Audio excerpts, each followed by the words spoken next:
Assalamualaikum warahmatullahi wabarakatuh. Perkenalkan, nama saya Ririn Maulita. Saya mahasiswa gizi dari Universitas Muhammadiyah Profesor Dr. Hamka dari kelas 6G dengan mata kuliah Gizi Klinik Kompre dengan dosen pengampu yaitu Ibu Fiba. Nah, di sini saya mau menyelesaikan ujian akhir semester saya pada semester 6 untuk membuat menu sehari pada kasus penyakit obesitas untuk wanita dewasa. Nah, yang ditugaskan kepada saya yaitu untuk membuat menu selingan pagi dan menu makan siang. Menu yang akan saya buat yaitu hasil modifikasi dari Rumah Sakit Umum Daerah Dr. Darsono, Kabupaten Pacitan. Nah, hasil modifikasi ini untuk menu selingan paginya saya tambahkan buah pir karena sebelumnya masih kurang. Nah, kemudian saya tambahkan buah pir untuk memenuhi kebutuhan energi atau zat gizi makronya. Nah, kemudian pada makan siang saya ganti lalapan.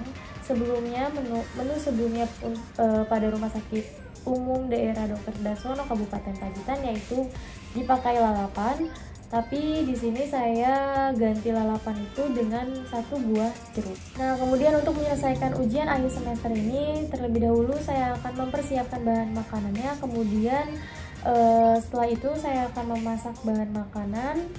Kemudian saya akan menyajikan bahan makanan tersebut, dan tahapan terakhir saya akan mempresentasikan zat gizi atau kandungan gizi makanan tersebut. Untuk menu selingan pagi saya akan membuat seperti milkshake, namun tidak memakai batu es, tetapi hanya memakai satu buah apel yang sudah disediakan, satu buah pir, kemudian airnya yaitu susu. Nah, kemudian untuk menu makan siang saya akan membuat pepes ikan yaitu protein sebagai protein hewani rendah lemak.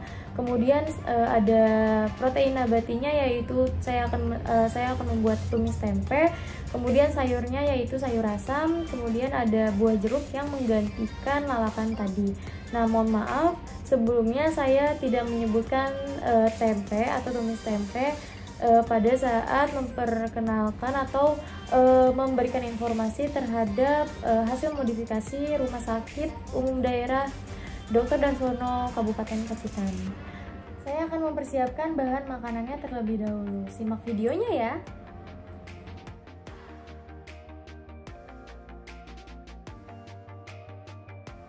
Ini terdapat satu buah apel merah dengan berat 85 gram.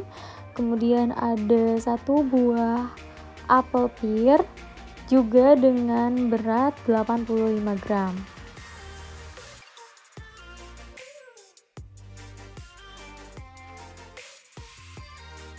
Nah, kemudian seperti yang saya katakan tadi, saya di sini menggunakan susu dengan berat 200 gram atau 200 ml. Nah, kemudian tahap selanjutnya dengan memotong apel dan memotong buah pir dengan potong dadu.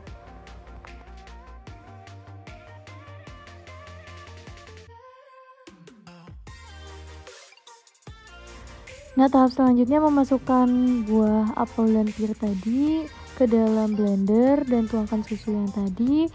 Kemudian sudah siap, selanjutnya tinggal di blender.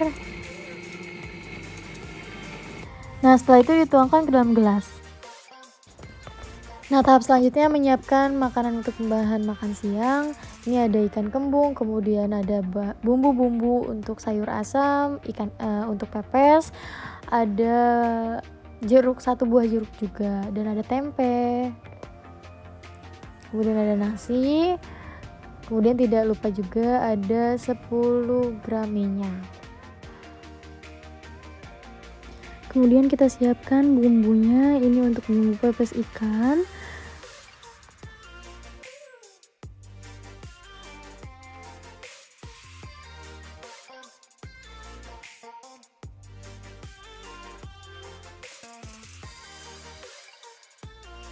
Setelah itu campur bumbu ke dalam ikan, lalu kemudian menumbuk bumbu untuk sayur asam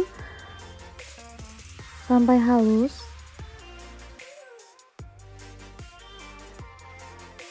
Kemudian masukkan bumbu untuk sayur asam. Tahap selanjutnya menyiapkan bumbu untuk tumis tempe. Nah, ini sudah ada bumbunya, kemudian tempenya dipotong-potong dadu.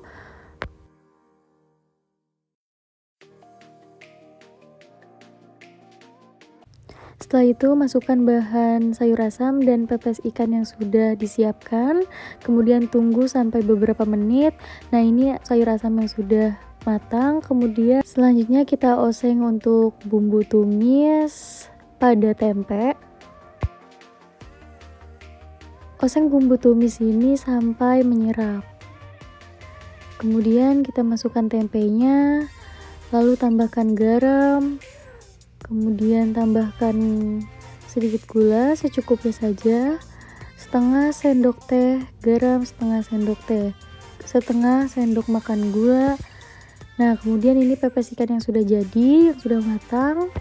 Selanjutnya kita tes kematangan dulu, ini sudah matang ya. Nah, kemudian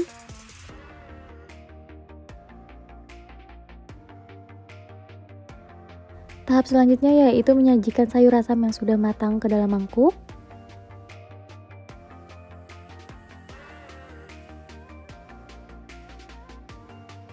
Kemudian menyajikan tumis tempe yang sudah matang ke dalam mangkuk juga.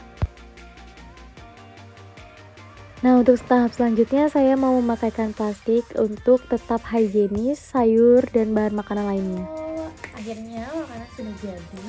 Tadi udah melalui proses persiapan, kemudian memotong-memotong. Untuk selingan pagi, seperti yang tadi saya bilang, saya mau bikin seperti milkshake. Jadi nggak terlalu encer, walaupun tidak pakai es batu, jadi masih terasa varian esnya dari susu. Nah, ini adalah campuran dari satu buah apel dan satu buah pir. Kemudian airnya adalah susu. Kemudian nah, setelah itu ada menu makan siang.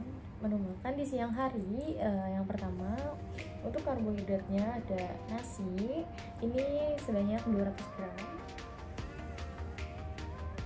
Untuk lauknya saya membuat pepes ikan. Ini adalah ikan kembung ya.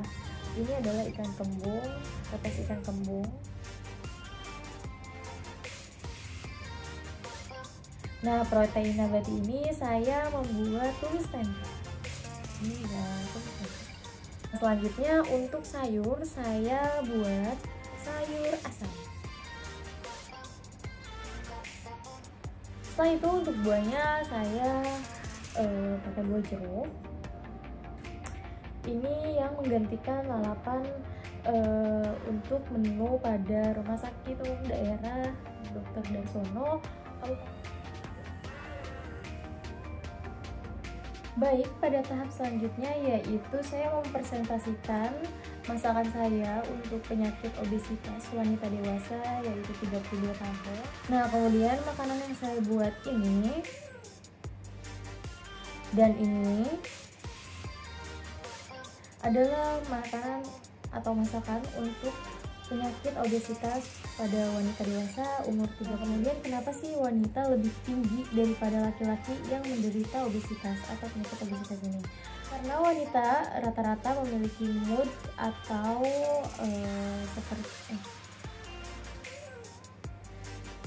karena rata-rata wanita memiliki mood yang tidak teratur atau pola makan yang teratur. Nah, mood tidak teratur ini yang mengakibatkan pola makan yang tidak teratur.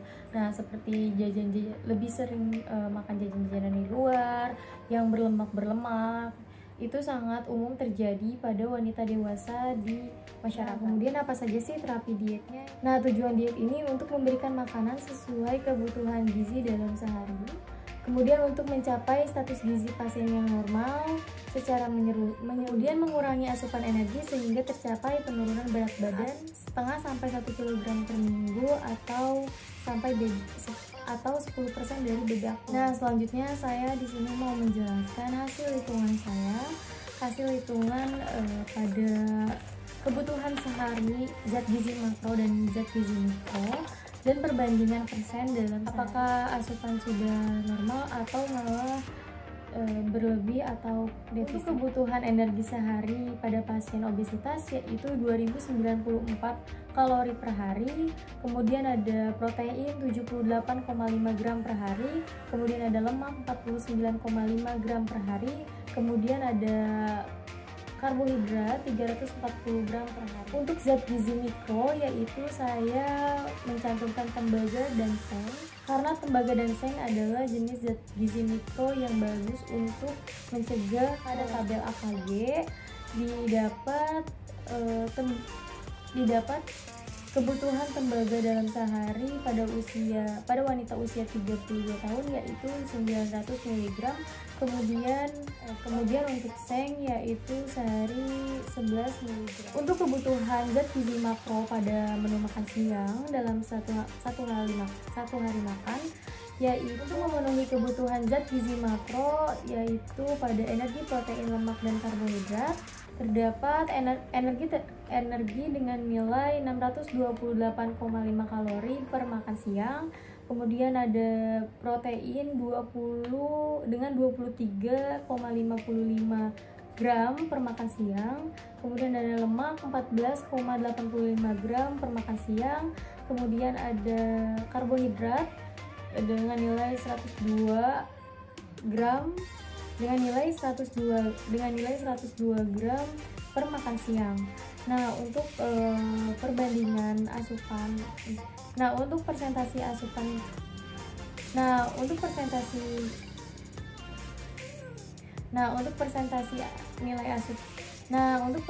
jumlah asupan dengan nilai kebutuhan yaitu terdapat energi 109% dengan status normal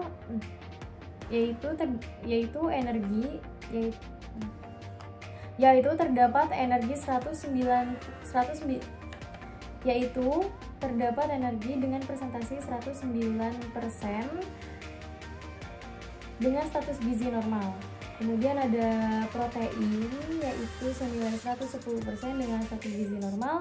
Kemudian ada lemak 105% dengan status gizi normal, yaitu kemudian ada karbohidrat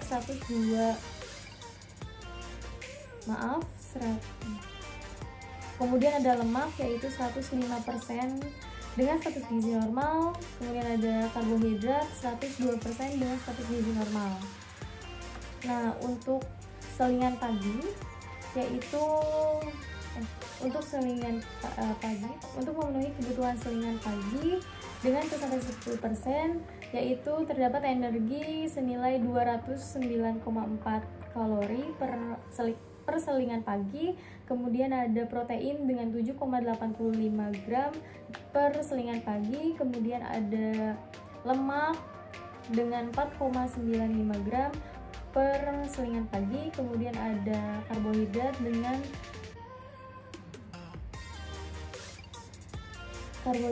nilai 34 gram per selingan pagi. Untuk persentase perbandingannya yaitu energi pada selingan pagi 81% dengan status gizi normal. Untuk protein yaitu 96,17% dengan status gizi normal. Untuk lemak yaitu 92% dengan status gizi normal. Untuk karbohidrat 105% dengan status gizi normal. Nah, untuk kebutuhan zat gizi mikro dalam sehari yaitu tembaga dengan nilai 95% dengan status gizi normal, kemudian seng dengan nilai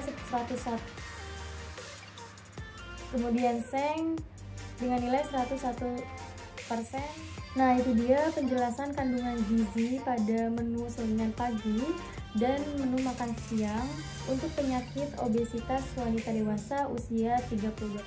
Selanjutnya, alasan saya memilih menu tersebut pada selingan pagi, saya memilih apel, pir, dan susu itu untuk menghindari gula berlebih. Nah, saya tidak memakai gula karena sebisa mungkin obesitas itu harus menghindari gula manis-manisan yang berlebih.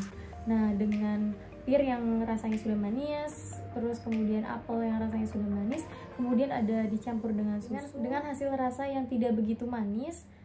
Itu menjadi menu diet yang efektif untuk penyakit obesitas pada wanita usia 32 tahun atau wanita dewasa. Setelah itu, apa sih alasan saya untuk memilih menu makan siang tersebut?